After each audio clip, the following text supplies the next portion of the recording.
잠언 27장. 너는 내일을 자랑하지 말라. 하루 동안에 무슨 일이 일어날는지 네가 알 수 없음이라. 다른 사람으로 너를 칭찬하게 하고 너의 입으로는 하지 말며 타인으로 하게 하고 너희 자신의 입술로는 하지 말라. 돌은 무겁고 모래도 무게가 있으나 어리석은 자의 진노는 이 둘보다 더 무거우니라.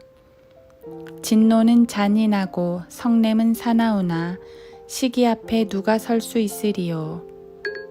드러나게 꾸짖는 것은 감추인 사랑보다 나으니라. 친구가 주는 상처는 신실한 것이나 원수의 입맞춤은 속이는 것이니라. 배부른 혼은 벌집이라도 싫어하나 굶주린 혼에게는 쓴 것이라도 다니라. 자기 집을 떠나 유랑하는 자는 보금자리를 떠나 떠도는 새와 같으니라. 향유와 향수는 마음을 즐겁게 하며 친구의 간절한 충고의 달콤함도 그러하니라. 너희 친구와 너희 아버지의 친구를 버리지 말며 너희 재난의 날에 형제의 집으로 들어가지 말라. 가까운 이웃이 먼 형제보다 나으니라. 내 아들아, 현명하라. 그리고 내 마음을 기쁘게 하라. 그리하면 나를 비방하는 자에게 내가 대답할 수 있으리라. 총명한 사람은 악을 미리 보고 자신을 숨기나 우매한 자는 계속 가다가 벌을 받느니라. 타국인을 위한 보증으로는 그의 옷을 취하고 타국 여인을 위한 담보로는 그를 취할지니라.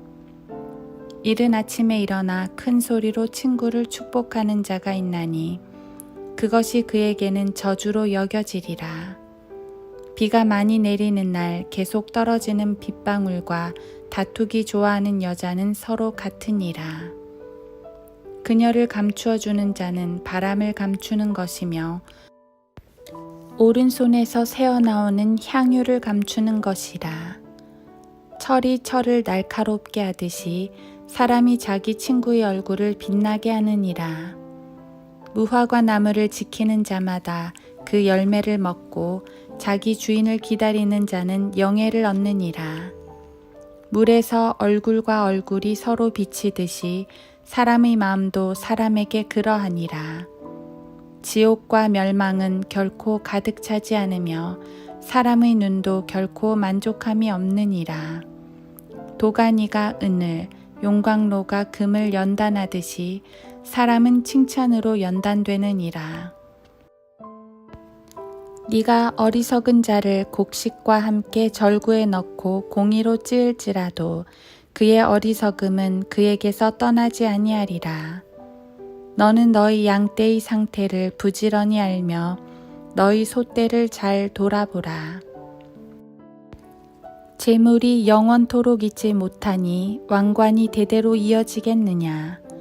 풀이 나오고 부드러운 싹이 돋으며 산의 채소들은 모이느니라. 어린 양이 너희 옷이 되며 염소는 밥값이 되고 염소의 젖은 넉넉하여 너희 음식과 너희 가족들의 음식이 될 것이요 너희 여종의 생계가 되리라. 하루 한 장 잠언 묵상. 잠언 27장. 너는 내 양떼의 상태를 부지런히 알며 내 소떼를 잘 돌아보라.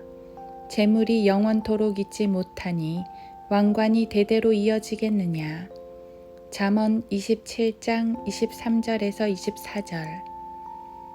24절은 솔로몬이 마치 미래를 내다보고 예언한 것 같습니다. 솔로몬이 무궁무진했던 재물과 영예는 그가 죽자 조금씩 사라지기 시작합니다. 이 예언 그대로 재물도 그쳤고 왕관도 사라졌습니다. 아무리 훌륭한 업적도 몇 대를 넘기기 쉽지 않습니다. 대를 넘기기는커녕 내일도 자랑할 수 없는 게 우리의 인생입니다. 그래서 잠언은 재물과 권력에 의지를 하느니 차라리 양떼와 소떼에 관심을 가지라고 말씀합니다. 보통 23절은 하나님의 일꾼들, 특히 목회하는 사역자들에게 적용을 합니다.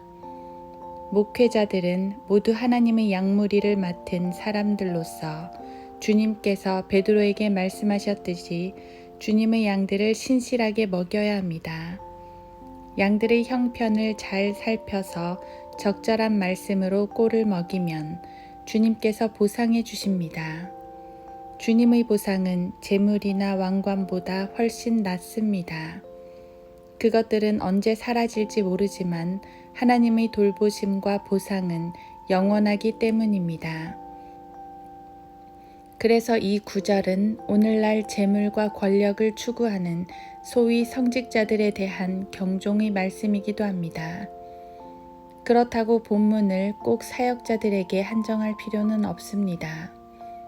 보다시피 본문은 재물이나 왕관을 양떼나 소떼와 대조시켜 설명하고 있습니다. 이것은 허황된 세상을 추구하지 말고 하나님께서 자기에게 맡기신 일들에 신실하라는 교훈입니다. 이어지는 25절에서 27절은 목양에 관심을 가지면 하나님께서 들판의 풀들을 풍성케 하실 것이요 양떼와 염소들로 우리를 먹인다고 말씀합니다. 말하자면 주님께서는 우리가 신실하게 행한 것들을 통해 우리를 돌보신다는 것입니다. 주님께서 맡기신 것이라면 그것이 무엇이든 신실해야 합니다. 양털과 염소의 젖은 왕관에 비해 아무것도 아닌 것처럼 보입니다. 마치 광야의 이스라엘이 만나를 보고 보잘것없는 음식이라고 말한 것과 같습니다. 하지만 만나는 어느 누구도 맛볼 수 없었던 하늘의 양식이었습니다. 하나님께서 주시는 보상들도 마찬가지입니다. 재물과 영예는 쉬 사라지나 하나님의 돌보심은 결코 사라지지 않습니다. 누구에게나 돌볼 양떼는 있습니다. 부모에게는 자녀가 양떼일 수 있고 스승에게는 제자가 양떼일 수 있습니다. 심지어 친구들도 양떼가 될 수 있습니다. 연약한 이웃도 양떼가 됩니다.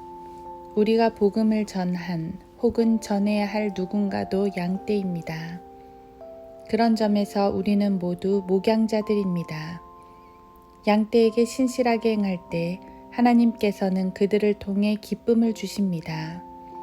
무엇보다 목양과 왕관의 뚜렷한 차이가 있습니다. 왕관을 추구하는 자는 희생을 하지 않습니다.